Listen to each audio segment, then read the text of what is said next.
Bismillahirrahmanirrahim. Dear students, I am Naveed Ahmed Naveed, your chemistry teacher. Dear students, class 9th structure of molecule जो है ये हमारा topic चल रहा था, स्ट्रक्चर ऑफ मॉलिक्यूल। अगर आपको याद हो तो प्रीवियस लेक्चर में हम लोगों ने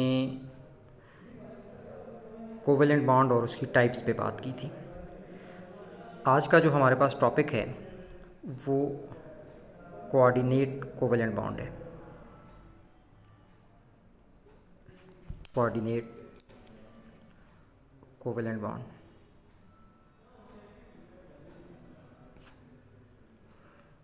हमने कोवेलेंट बॉन्ड में ये बात पढ़ी थी कि कोवेलेंट बॉन्ड एक ऐसा बॉन्ड है जिसमें म्यूचुअल शेयरिंग होती है इलेक्ट्रॉन्स की। और म्यूचुअल शेयरिंग से मुराद ये थी कि अगर एक एटम बॉन्डिंग के लिए एक इलेक्ट्रॉन प्रोवाइड कर रहा है तो दूसरा भी एक ही इलेक्ट्रॉन प्रोवाइड करेगा। जो आपके पास कोऑर्डिनेट कोवेलेंट बॉन्ड है ये भी शेयरिंग ऑफ इलेक्ट्रॉन है, लेकिन ये शेयरिंग जो है वो म्यूचुअल नहीं है, बल्कि आप इसको जो है ना वो अनइक्वल शेयरिंग कह लें। Unequal sharing. अनइक्वल शेयरिंग से मुराद ये है कि जो शेयर्ड पेयर ऑफ इलेक्ट्रॉन होता है this is provided by one atom. I said कि shared pair of electron is provided by one atom. यहाँ कंप्लीट एक पेयर जो है वो कोई एक एटम प्रोवाइड करता है। अब ये वाला जो एटम है जो कि एक इलेक्ट्रॉन पेयर जो है वो प्रोवाइड करेगा, इस एटम को हम डोनर एटम कहेंगे। This atom is called as donor atom. अब ये donor atom electron pair provide करेगा और ये शेयर करेगा विद अनदर एटम जिसको हम एक्सेप्टर एटम कहेंगे। याद रखें कि कोवेलेंट बॉन्ड के अंदर डोनर या एक्सेप्टर वाली बात नहीं थी। वहाँ जो है वो दो एटम थे, तो मतलब अगर एक एटम ए था तो ये अगर एक इलेक्ट्रॉन प्रोवाइड कर रहा है तो बी जो है वो भी एक इलेक्ट्रॉन प्रोवाइड करेगा। कब? जब कोवेलेंट बॉन्ड बनेगा। लेकिन कोऑर्डिनेट कोवेलेंट बॉन्ड में सिचुएशन जो है वो डिफरेंट हो गई है। क्या डिफरेंस आया है कि यहाँ जो शेयर्ड पेयर ऑफ इलेक्ट्रॉन है this is provided by only one atom, और जो एटम ये इलेक्ट्रॉन पेयर प्रोवाइड करेगा उसको क्या कहा जाएगा? Donor atom. और ये डोनर एटम जो है वो दूसरे एटम के साथ इलेक्ट्रॉन को शेयर करेगा which is called as acceptor atom. मतलब डियर स्टूडेंट्स, आप एग्जांपल ले लें कि फ़र्ज़ करें कि अगर आपके पास ये कोई भी एटम ए है और ये एक दूसरा एटम बी है। हम फ़र्ज़ करते हैं कि इस एटम के पास यहाँ पर लोन पेयर ऑफ इलेक्ट्रॉन मौजूद है। लोन पेयर का मतलब है कि ये इसकी ज़रूरत से ज़्यादा है, एक्स्ट्रा इलेक्ट्रॉन है। तो ये एटम अपना ये वाला पेयर इसको डोनेट कर देगा। जब ये डोनेशन होगा यानी ए से बी की तरफ, तो अब ए और बी के बीच में ये वाला जो बॉन्ड बन गया है this is called as coordinate covalent bond. This is called as coordinate covalent bond. और इस बॉन्ड को हम लोग रिप्रेजेंट करते हैं, यानी इसकी जो रिप्रेजेंटेशन है ये होती है arrowhead.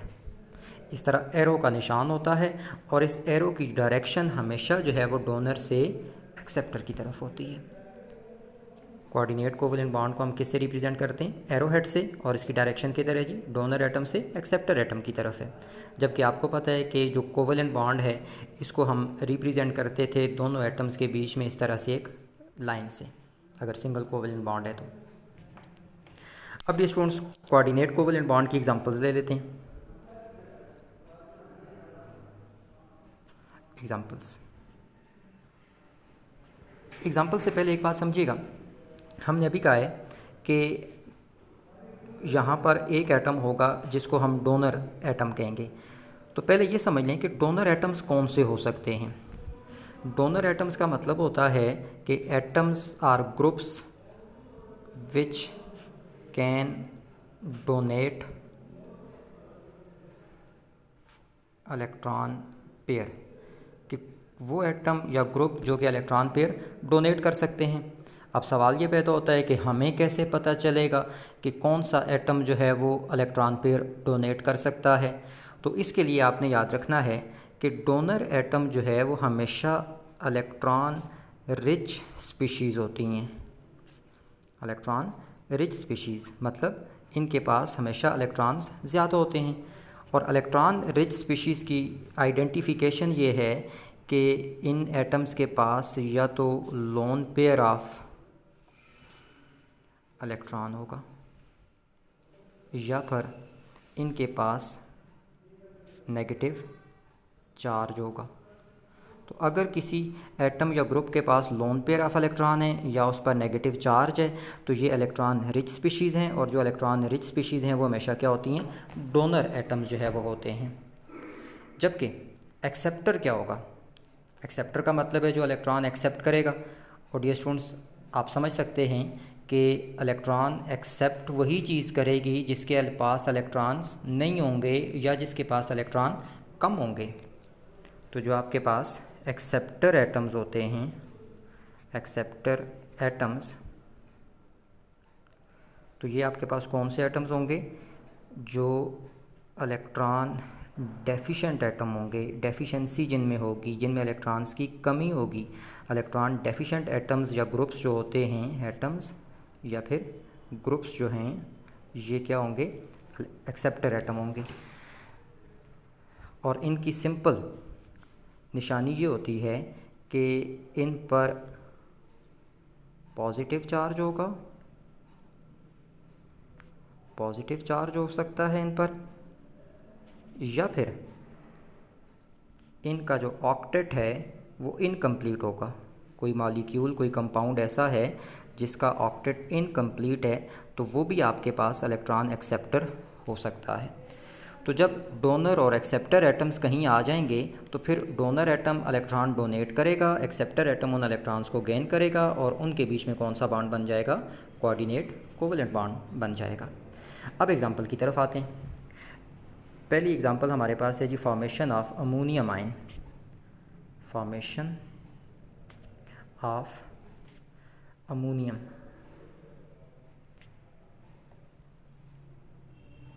Formation of ammonium ion. Ammonium ion का फार्मूला होता है NH4+1।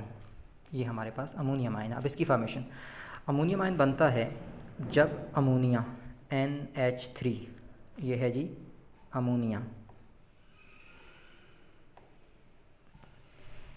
और H+1 हाइड्रोजन आयन, इसका जब रिएक्शन होता है। अब ये स्टूडेंट देखें, अमोनिया की स्ट्रक्चर मैं आपके सामने लिखता हूँ। अमोनिया ने 3, अमोनिया के वैलेंस शेल के अंदर 5 इलेक्ट्रॉन्स होते हैं, 1 2 3 4 एंड 5। इनमें से ये 3 इसने शेयर कर लिए 3 हाइड्रोजन्स के साथ, तो 3 बॉन्ड बन गए।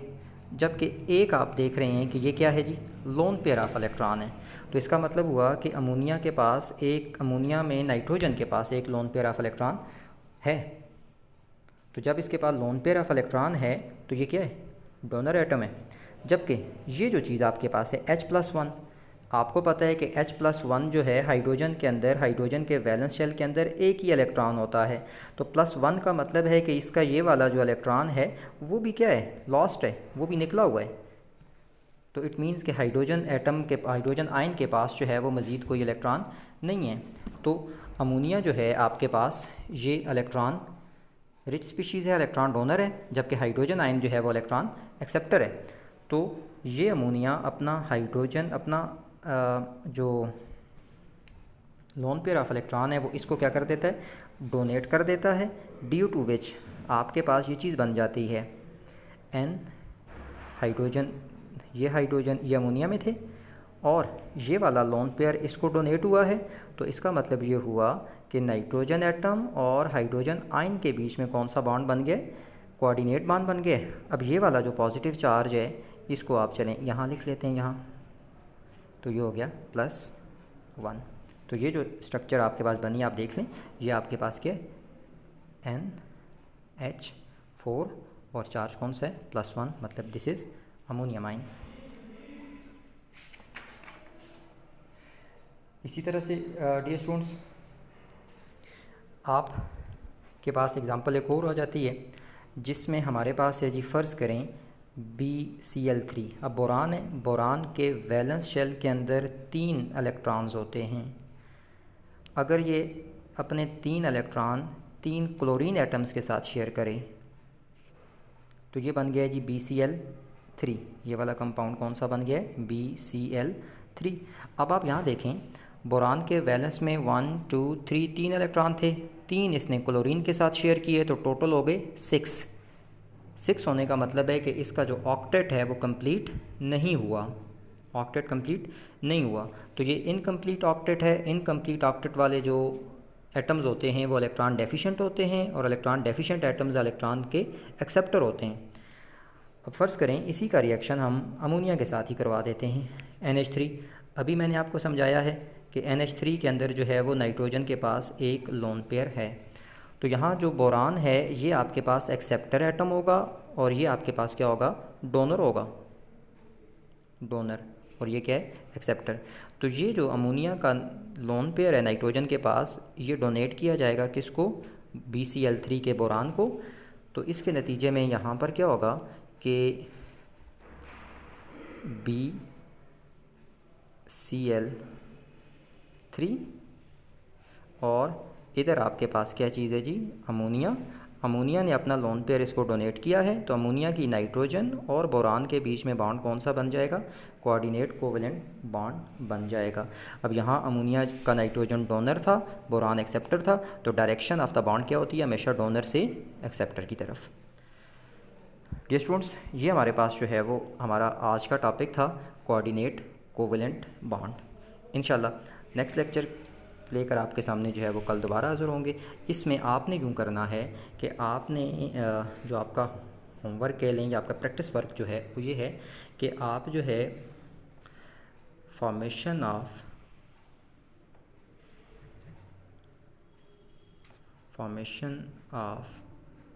H3O पॉजिटिव, इसको कहते हैं हाइड्रोनियम आयन। तो आपने ये बताना है कि हाइड्रोनियम आयन कैसे बनता है। ये डियर स्टूडेंट्स आपने सर्च करना है और ये आपने मुझे सेंड कर देना है मेरे व्हाट्सएप नंबर पे 0800 777 पे। Thank you so much. अल्लाह हाफिज़।